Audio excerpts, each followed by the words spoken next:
Miners. Well, I thought they might be appropriate, as I am in Billy Ralston's stomping ground.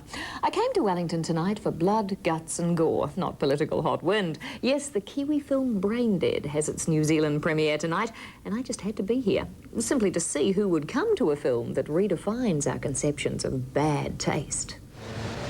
For a moment there, the capital felt like Cannes or New York on opening night. But Wellingtonians just don't quite understand the concept of black tie.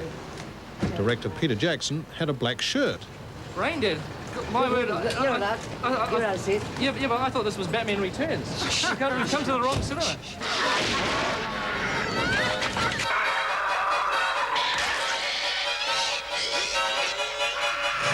There's no mistaking the movie, though. Peter Jackson's carved himself an international reputation for his splatter approach to filmmaking. It was great fun. It was hard work, but the crew were really good. They had to be really good to work for 13 weeks and covered in maple syrup and food colouring. So it seems to be sort of totally over the top. Do you get any worse than this? I don't think so. It's going to take a good one to beat this one.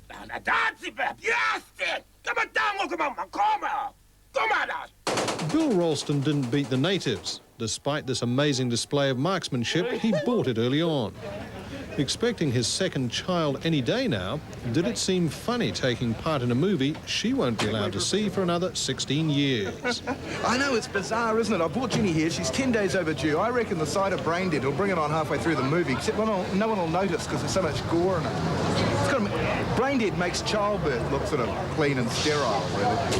Hi, guys. It's me with my original motion picture soundtrack. Not that you get much time to concentrate on the music.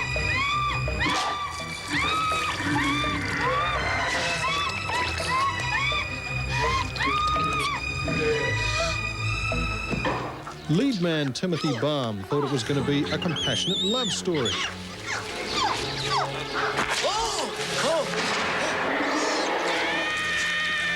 He enjoyed it nonetheless. Oh, a whole heap. Okay. Absolutely. Yeah. Thank you very much. Have you ever done anything like it before? No, and I probably never will again.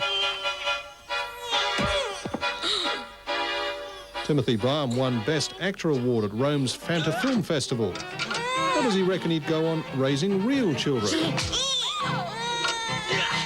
when I take my son to the park, we have a slightly more safer time. And Braindead's world premiere went down tonight, sort of all right. I'm still actually trying to recover at the moment. It was the ultimate gross act. It was great. If you don't take it too seriously, it's excellent. I thought it was hilarious. It was really good entertainment. Incredibly good technically. Superb. Yeah. Good taste? Well, that's debatable. Maybe not. I don't know. No. Now, environmentalists have come up with some pretty creative concepts to save the world, from edible plates to solar-powered cars. Problem is that the green schemes often don't pay. But in Auckland, the Marawia Society is promoting a new way to protect fragile ecosystems and make export dollars. They call it butterfly ranching. The typically tropical Pacific. Shimmering sea, palm trees queuing up to drop coconuts in your lap, and some of the largest, rarest butterflies in the world. Butterflies which could trigger an environmentally friendly export boom. At least according to the Marawia Society in New Zealand. It says our government should fund butterfly ranches on islands such as the Solomons. And insect experts say it could be done. Excellent idea, providing you don't get them out of the wild. Providing you really grow them from little eggs to little caterpillars, and you mold them and all that, and grow them at the ranch, as you call it, you know, and don't take them from the wild. Yeah, well, they're going to put special plants in amongst all the other trees to try and attract butterflies. Is that going to work? It would work with food plants. Butterflies lay their eggs on the food plants, and out of the eggs come caterpillars, not one, not two, but 20, 30, hundreds. And if you grow those very carefully and rear them up via pupal or chrysalis stage to adult butterflies, you get perfect specimens, which is what the collector wants. Right then. Now, what would you do if you had control of this sort of situation? I would like to make sure that the butterflies which are traded have got this little characteristic mark or have got this stamp of approval, this brand, that they are fair dinkum, bred in a ranch or a farm. What I really want to know, Rude, is could it work in New Zealand? It could work. It will be a big job to actually find a good way to breed our native and rare and specific and very special butterflies. Yeah, right. Well, Rude, thanks for your time. I think it's going to work.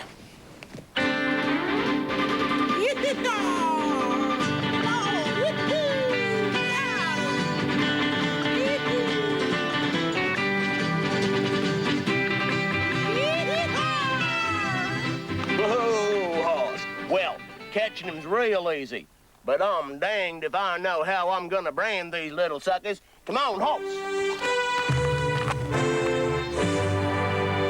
Stewart Island nightliners.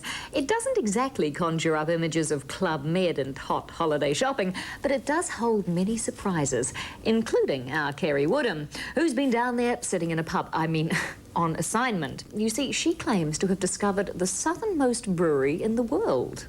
Stewart Island. You may think it's the bum of the country, but I can assure you it's a place of great sophistication and style. Hell, they even get nightline here. And they have an excellent restaurant which serves the great delicacies of the south. Crayfish, smoked salmon, blue cod, and of course, Roaring Forties beer.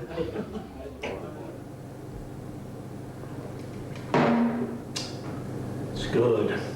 Tickles you insides. It's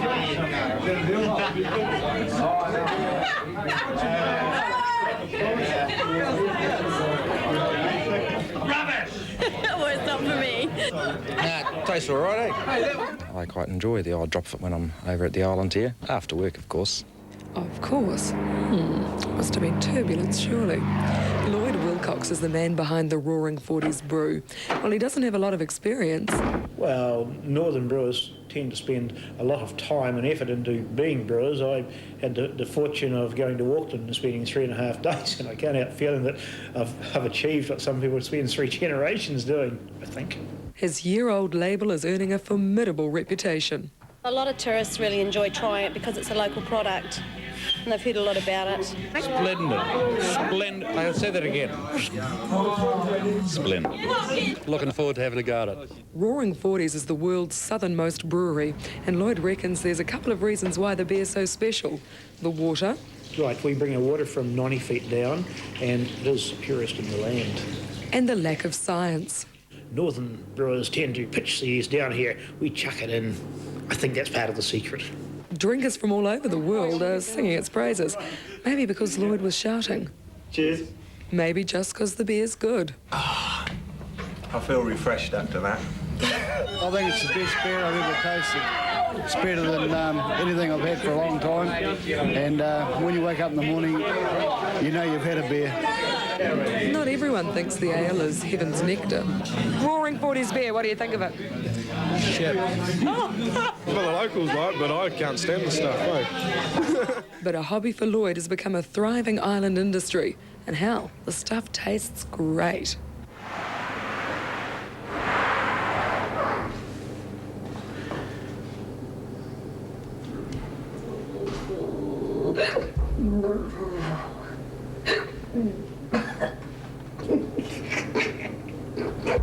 She's drunk me bloody dry! It's like watching David Attenborough, isn't it? Strange wildlife in its natural environs. Now, stay close, nightliners. We're all going to send you some Wellington country music. Not to mention a stuntman who can rip up his leg and laugh about it. So y'all come back now, you hear? Be right back. After this word. We'll be right back. After this word, we'll be right back.